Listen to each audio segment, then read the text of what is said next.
I want to welcome you to the Pro Mindset Podcast. The Pro Mindset Podcast is all about diving into the headspace that results in championship performance.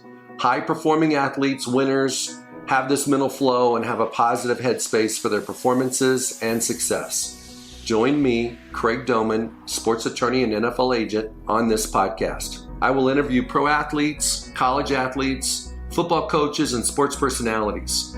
Together, we can discover how you can get in the flow and have your own pro mindset.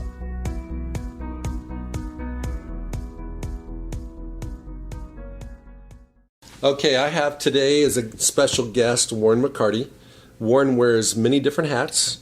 Warren is based in Denver, Colorado, where he is a quarterback whisperer. He helps young men get scholarships to play college football. He's been a former Arena League general manager. He's had his own ESPN radio show. He coaches an all-star 7-on-7 football team. I'm not sure there's anything that you haven't done in football in Colorado over the last decade. But what we're going to focus on today, Coach, is how do you help young men get an opportunity to chase a dream and make that dream come true by getting an opportunity to play college football on scholarship? Sure. And I know that you look at D1 first, then you go down the list, D2, D3, JUCO, prep school. So you have a portfolio of options for any family that has a son that wants to continue playing football after high school. Yeah. So as we get started, why don't you kind of give us an overview of your philosophy of how you help a young man do that? Well, thank you for having me on the show. I'll say that first, Craig. Initially, what I like to do, and I guess just to back up, in Colorado, it's still known in the recruiting world as a flyover state. It's not a place where every Division I program in the country will show up on one specific high school's campus, like Coppell High School outside of Dallas. Every D1 program goes there. Basically, every FCS program that recruits Texas goes there. Okay. In Colorado, maybe there's 10 to 15 Division I schools that consistently roll through the state. So from the outset, when I sit down with a family, first thing I try to do is separate fact from fiction on how it is that a young man from Colorado can get recruited, because there are a lot of negative business elements to the recruiting business, and it has become a business. But there are a lot of ways that families trying to be proactive can go waste money, flush money on things that, combines and camps and all-star events that have zero impact on getting a young man recruited. So that's the first thing I'm trying to do, is lay out a game plan based on what the kid's ability is, in my opinion, and really kind of separate fact from fiction on what actually will help the young man get recruited. Because in the state of Colorado, you have to be proactive to get recruited, simply because you don't have the foot traffic that Dallas, Orange County, Miami, Florida, places like that have. So from the get-go, we have to be proactive. Secondly, we have to be realistic about, is this young man a Power 5 player? Is he a mid-major D1 player? Is he an FCS guy, a D2 guy? So that's my initial plan is let's determine who he is, what he's capable of, and then from there decide what the next steps are. It's very similar to putting together an offensive game plan. Let's figure out what we're good at, what we can attack, what we can have success at, and use those parameters that we set forth to get the young man to college and get him opportunities to go play. All right, Coach, what is the players that have a passion for the sport, that have been, big-time players in high school, they want to keep playing. They want to play on TV. They want to be on scholarship. They want to they don't even know what this means, but they want to get a stipend. They want to be BMOC. Yep. They want to live that lifestyle that they think it is, but they really don't probably really know what it is. We're talking about helping young men extend their dream, make it happen. What's the number one myth that parents or players think about this process of getting a college scholarship to play intercollegiate sports that they think's true that's not really true? Their high school statistics and their accolades, all league, team captain, led the team in rushing, that those accolades and personal statistical achievements matter to a college coach. They matter none. So just like when you go from college to the pro, when you go from college, they don't care if you run for 2,000 yards, get 400 tackles. They want to know your height, weight, speed. Do you translate to what the prototype is for that particular organization? Yeah. You kind of got to fit in a box. Yes. And that's why sometimes some of the best college players aren't drafted until day 3, and somebody that really didn't play that much is drafted in the first round because it's based upon potential and projection. Right. Okay. I'm going to see that a lot in college football, which let's take offense, for example. You've got some teams that are air raid, some that are dual threat quarterback zone read, spread-based run option type offenses. And then you've still got some pro style in the Big Ten, Iowa, Wisconsin, places like that. Again, though, they don't care if you were an all-galaxy running back and ran for 6,000 yards. That doesn't matter if you don't meet the size of back that they're looking for. If you don't show that, in such and such's offense, they ask the back to protect in the A-gap, but also be able to get out in the flat and be a check down guy. Well, if you don't have any evidence on your film that you can catch the ball in the backfield, or you've not shown that you can step up in the A-gap and have enough lead in your ass to take on a Mike backer, an inside backer coming downhill, it doesn't matter that you were all league 3 years in a row or that you're a 3-year starter. That doesn't matter if you don't fit what it is they're looking for. And that's hard for a parent. I have kids, you have kids, to get past the accomplishments, the accolades, the plaque that they get at the postseason football banquet. That none of that matters whatsoever in terms of a young man being recruited. Well, to add to that, if you think about most high school teams, they're a mixture of freshmen or sophomore, juniors, and seniors. Mm-hmm. And some of those guys are never going to play football after high school. Correct. A lot of them are going to be fantastic humans and great doctors and lawyers and different things, but they're not going to play football. Right. So when a young man torches a team for 150 yards rushing against a defense that's made up of young players and guys who are never going to play college football, it's not fair for a college coach to evaluate that running back based upon that competition and Correct. Those results. Okay. Let's talk about what does matter then. Okay. So you have a situation where you interface with parents, mm-hmm. the player, yep. his coaches, mm-hmm. the recruiting and personnel people at a university, coaches at a university. Walk us through the relationship and the connection you have, real life relationships you have with college coaches and recruiting people.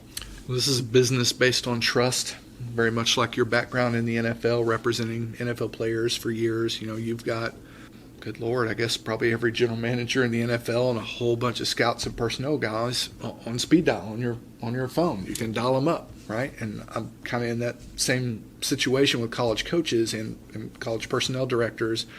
It was not always. Hang on a second, Coach.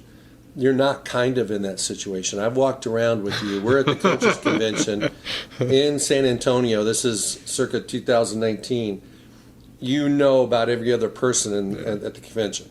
Yeah. You know a lot of people because you talk to a lot of people about a lot of young men. So don't underestimate or understate the relationships you have with these schools that the online services don't have.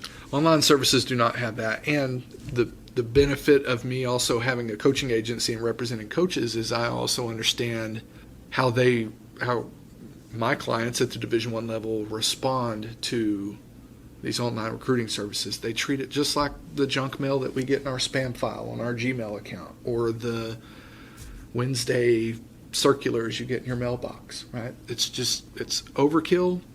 Very little of that information is useful or factual. It still gets back to trust. Right? Again, very much like what you've experienced in the NFL, representing professional football players.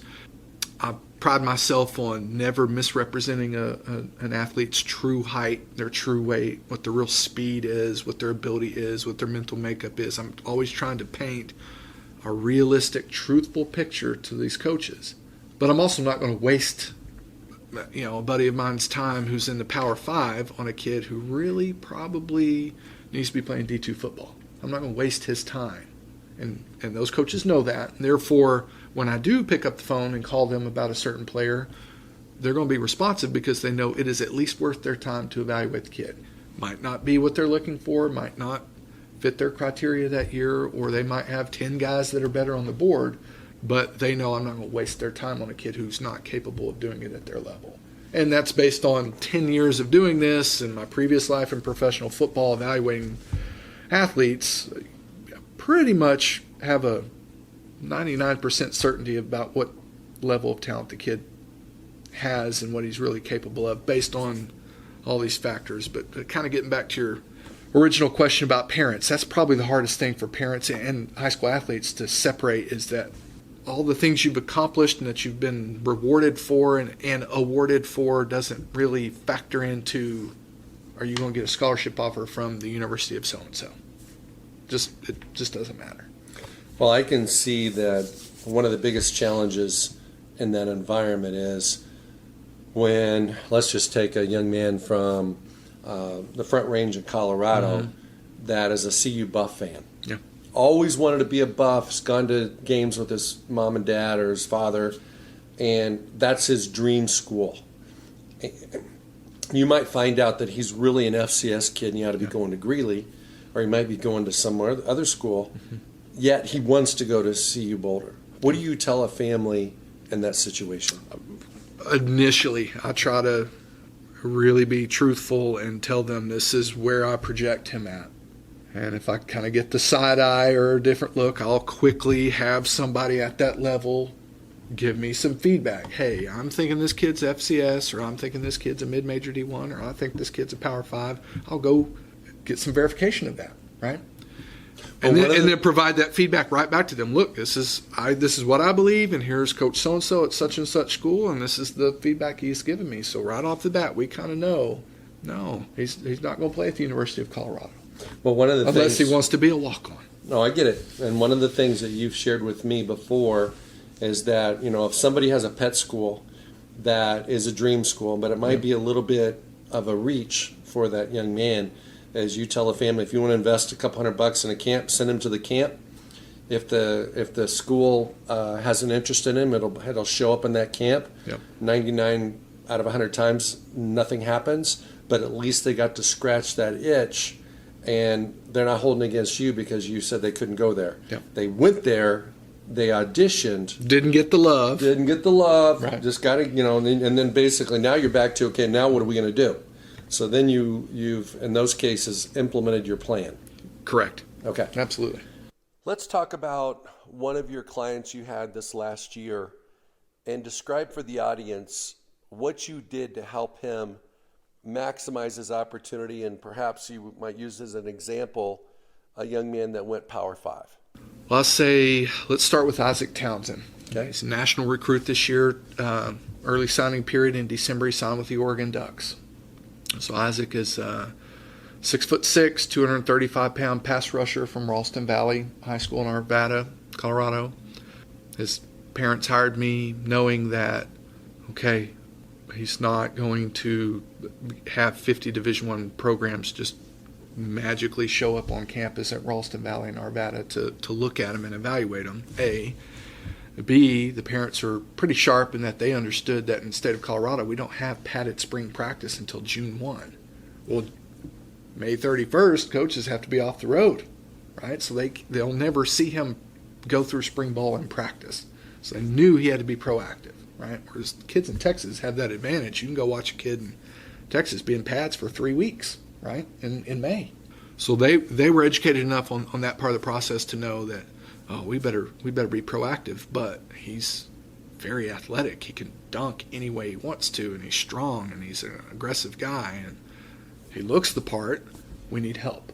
Ironically, I got his first scholarship offer through a text message before a coach had even looked at his game film. I sent a video of him dunking at the YMCA where he put one through his legs and threw it down. And I said, sent the little clip on iPhone. He's 6'6", 235 with great grades and a bad attitude on the field. I think he's going to be an elite pass rusher. Are you interested? And within 48 hours of some conversations and a little bit of background check, he had his first offer. And that was at the University of Tennessee. Well, then that's when that snowball effect takes place, because now every other Division I program that I called knew he had a big-time Power 5 offer, and that really changes the dynamic of the conversation. Because now I'm not saying, hey, I've got this really tall pass rusher, and he's a great athlete, and here's this cool dunk video, and he's a good football player on the field. It's all of that, plus he has an offer from the University of Tennessee. How many D1 offers did he end up with? Oh, goodness. I want to say a dozen, maybe more. But Okay. we made it really clear from the get-go that he was going to be a Power 5 guy, so a lot of the mid-major schools didn't bother offering. You know, he wasn't a dude who ended up with 50 Division I offers. He's also not, I don't allow any of my players to go on Twitter and post, I just got my 17th offer. It's not that's a turn-off to college coaches. This is not about collecting offers or falling in love with the recruiting process. It's finding the right school. So very quickly we let it be known. He's only looking at Power 5 schools. He wants to win. You know, these are the criteria the young man's looking for. And it got really crazy, Craig, just in terms of how some of the college coaches who were recruiting him tried to make their pitch. We saw some negative recruiting against other schools that had offered. Also had to guide them through the process of, hey, it looks like this coaching staff is going to get fired. I know you really like the school, but chances are there's going to be a different head coach by the time you're ready to sign. So we need to factor those things in.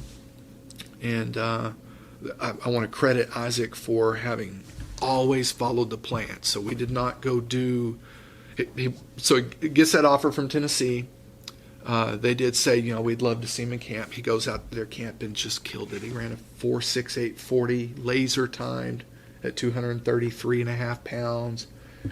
He jumped 37.5 inches on his vertical, like all the, you know, combine style testing. He did fantastic. He loved his tour of the campus. He really liked it. And that also kind of set the bar for him, like, okay, I've got this offer from University of Tennessee. If I'm going elsewhere, it better be a really nice situation with nice facilities, good coaches, etc. Like that kind of set the bar for him. But he followed the path, followed the plan. We did not do, you know, he wasn't going to crisscross America this summer leading up to his senior season to do a bunch of camps. He wanted to have his decisions kind of narrowed down in the month of May of his junior year. He did that. And then he took some visits over the summer and made his commitment to Oregon, fell in love with the coaches, with the program. Thomas Ahrens, Jim Levitt, Court Dennison, those guys did a tremendous job in how they recruited him. And they recruited the family as well.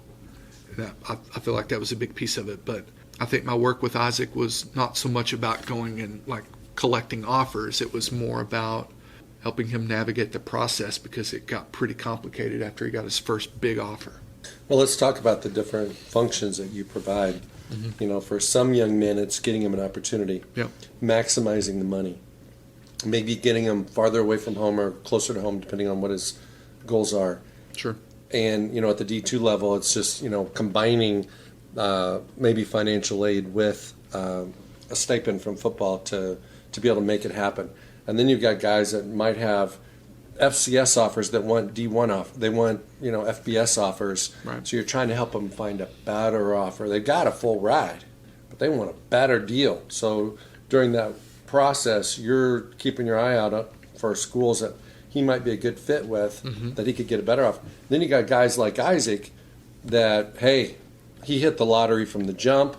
He's got an opportunity to go to an SEC school from the jump. And now it's a situation of how can he manage the process instead of the process manage him? How can he be in control instead of he being overwhelmed by the whole process? Because anytime a young man gets a scholarship from an SEC school, he's going to get it from everybody else. Right? So that's a good segue into one of the things that I really worked with Isaac on was managing his time. Because, you know, there's certain periods of time where NCAA coaches are able to Twitter direct message and text. Early on, he showed some concerns about, Coach, what do I say to this coach and that coach that are offering me? And that's where I think kids screw up a lot, especially high-level recruits. They fall in love with grown men loving on them. Oh, yeah. That's not even the coach sometimes. Could be an assistant. Totally. Okay? And they are texting and they're Twitter direct messaging. And the problem with that is, those athletes are getting distracted from the business side of it. This is a business decision on both sides. And then B, they're wasting a lot of people's time because I just got my 17th offer. I've got my 24th offer. They're in love with that recruiting process, but they're also spending a lot of time having these conversations and developing relationships with coaches at schools that they will never consider when it gets down to time to sign on the dotted line. So again, with Isaac, from the get-go, we said, okay, these are the criteria. We've got this Power 5 SEC offer. It's got to be something better than Tennessee for you to consider. And anytime he would get hit up by a mid-major coach, I just taught him to be respectful. Coach, thank you so much for your interest in me. I have offers from this school and this school and this school and this school. I'm really only going to consider schools that are at that level. I wish you the best of luck, etc. So it's a polite way of saying thank you, but no thank you. I don't want to waste your time. I don't want you wasting my time. The best of luck to you, without ignoring a coach or leading him on to make him think, wow, we really got a shot at Isaac Townsend when you never did. And so I feel like, and I know that he appreciated the fact that he didn't get overwhelmed with things because he was able to kind of cut some things off from the get-go politely. And then secondly, I think there are a lot of coaches that appreciated the fact that he didn't lead them on. Absolutely. Because it's rare for an elite national recruit to not lead guys on. It happens a lot. Absolutely. Coach, one of the things that I think really confuses players and confuses the whole process is the fact that most schools have between 15 and 25 scholarship spots. Yep. And some schools offer 400 scholarships. Some, maybe only 125 or 30. And we understand that they have to offer more than they have because they're not going to get everybody they want. But what I think is a little bit of an unknown and a surprise for a lot of families is that sometimes they get offers, the player gets an offer, and it's not committable. A non-committable offer. So, as you mentioned, there are programs who in a signing class will offer over 400 guys. There are programs at Northwestern, for example, they're much more conservative, and they will offer 100 maybe, right? Based on their specific criteria. But a school, Iowa State, I think, catches some heat because they offer a lot of dudes. Well, in their defense, Coach Campbell and his staff are trying to build something special in Ames, and they're on that path, right? But they feel like they have to cast a wider net to get elite athletes to want to come to Ames, Iowa to play, right? And they're starting to. They're going to have a big time receiver that's going to be drafted, and they've gotten some nice upset wins, and they're going to bowl games, and it is working for them, right? But I think the schools that sometimes offer dudes, I think offer them kind of as a backup plan, as insurance, in case the 3 dudes that they like a little bit better go elsewhere. And so there's some stringing along. And for my kids, I tell them, we're blessed and thankful anytime we get an offer because we can use that to leverage other programs to offer. But at the same time, if it's one that you are really in love with early on, that's when we've got to ask, how would you feel if I committed? And then that's really where you get down to how serious that school is about you. Because oftentimes they'll be like, well, hold on now, it's not a committable offer. We need to see you in camp. We need to evaluate your... And then it gets back to, well, why'd you offer me in the first place? Well, it's insurance. It's almost like becoming the insurance business. This is in case A, B, C, and D fall through, we've got E, and we think you're a really good player. We don't think you're as good as the 4 other dudes in front of you, but if those guys go elsewhere or get hurt or for whatever reason we don't want them or can't get them, we're happy enough with you that we think you can play at our university. Well, one of the things that's definitely in play in this situation is that a lot of schools make offers based upon they've seen the young man in camp, a coach knows this high school coach, there's some connection, they feel like he's a good fit, and then there's other players that are made offers based upon they've already got offers. Yep. And there's got to be a due diligence on behalf of the school before they really know if they want the guy. Absolutely. And so the other thing that there's an attrition game going on in college football too, where you only can have 85, but you got 5 classes. Yep. So that's 17 kids per year. But you can give like up to like 30 or 30, maybe a little bit more than 30, depending on how much attrition you have. And even though it's supposed to be 25, it's really more because you can, I mean, there's a game these coaches play. So if a certain guy has a medical, they can get that back. So now instead of having 25 cap, they got a 26 because they got a medical. So if one of the previous class guys has a career-ending injury, it actually works to the benefit of the school because now they can offer 26. Correct. Right? And so we're playing this musical chairs game. Very much musical chairs. And then you add in the grad transfer element, which from the player side, I think is awesome because it gives that guy who's gone and killed it at the FCS level for 3 years and got his degree, gives him a chance to go prove what he believed as a senior in high school, that he should be playing at the Division I level or in the SEC or whatever, right? And for other guys, it gives them an opportunity for a fresh start. Gardner Minshew being a fantastic example of that. I think, and this is no disrespect to Scotty Montgomery or the coaching staff at East Carolina, but I think a lot of people were like, how on earth is Gardner Minshew leading America in passing? But what happened at East Carolina? They really had somebody better than him? Or he didn't really perform? What happened? Right? And sometimes I think guys, for whatever reason, need a fresh start, and getting back to the business discussion of it provides guys almost an element of free agency. On the flip side, I know, because I spoke to FCS head coach this morning, there's a lot of concern that they're going to get used as the developmental league for Division I football, and that elite fourth-year, fifth-year senior players who've established themselves as stars at the FCS level are about to start bouncing and going and playing D1 football.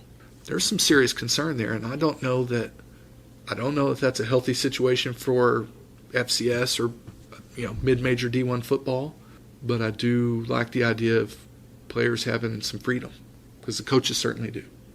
So, give me the ABCs. You're sitting down with, let's say I have a son, and he's going into sophomore year of high school, junior year of high school, and I'm interested in finding out about how you do your business, what should we do?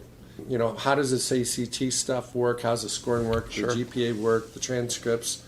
Walk them through the NCAA Eligibility Center process. Okay, so that's one of the things I provide parents with a checklist once they've decided, okay, they are asking me to handle the recruitment process for them. Very first step is you go get registered with the NCAA Clearinghouse so that the NCAA Clearinghouse office and your high school counselors are on the same page with respect to your core credits, because that is gradually changing, that the GPA is on point, and that the young man is signed up for SAT and ACT as soon as possible, the practice test, so that they get used to it. And I think a lot of people don't understand that the core credit GPA minimum requirements are increasing. That goes along with the SAT and the ACT scores. There's a little more of a academic standard that is rising due to new NCAA regulations in terms of what they want Division I football players in particular to display in the classroom. So from the get-go, I want them registered with the NCAA Clearinghouse. They've got an online website. It's very easy. You just went through it with one of your sons. And from there, that at least provides a sense of relief that, okay, on the academic side, NCAA is talking to the high school counselor's office. They're in touch. Now we can get this figured out and everything will be streamlined and they can go through their protocol. But in terms of the sophomore parent, the two things I'm encouraging all those sophomore parents to do is get the kids to camp at camps that are realistic, right? It's very easy to say, I want to go to UCLA's camp. Well, Chip Kelly took over the UCLA program and he's got, there's 1,200 kids at their football camp. Okay, you are not. It doesn't matter what you do. You're not going to get noticed with 1,100 other dudes in white T-shirts, right? It's going to camps where they get a taste of college football at the level that I kind of feel like they can play at, and then secondly that they will actually get reps and get noticed, and that kind of takes care of two issues. A, gets them exposed to what D1 football is like and it also gets them exposed to what other D1 football players look like. And that gets us back to being the big man on campus, being the best player on that high school football team. Sometimes, especially in the state of Colorado, kids don't have a great perspective of what D1 football players really look like. So when they're at a college camp, on a D1 campus, for example, and they're competing against other dudes, then sometimes they can get their eyes open as to what their own strengths and weaknesses are and how they compare to the other elite players of the camp, right? Like the proof's kind of in the pudding at that point. Absolutely. Everybody wants to be starred. How do you get starred? That's $1 million question, Craig. A lot of people are very critical of the Rivals system. Now, I've not looked in the last year or so, but I know that 2 years ago there were, I think, 14 guys that were administering star rankings, and only 2 of them had any actual football playing or coaching background. The other 12 are just media that no evidence that they ever played football or coached football. Okay. Wow. Thank you for listening to this episode of Pro Mindset. If you enjoyed this podcast, please subscribe, rate, and review this podcast. 5 stars, of course. You can follow us on our website, promindsetpodcast.com, or on Instagram, Twitter, and Facebook at Pro Mindset Podcast. Thank you so much for listening. We'll see you the next time.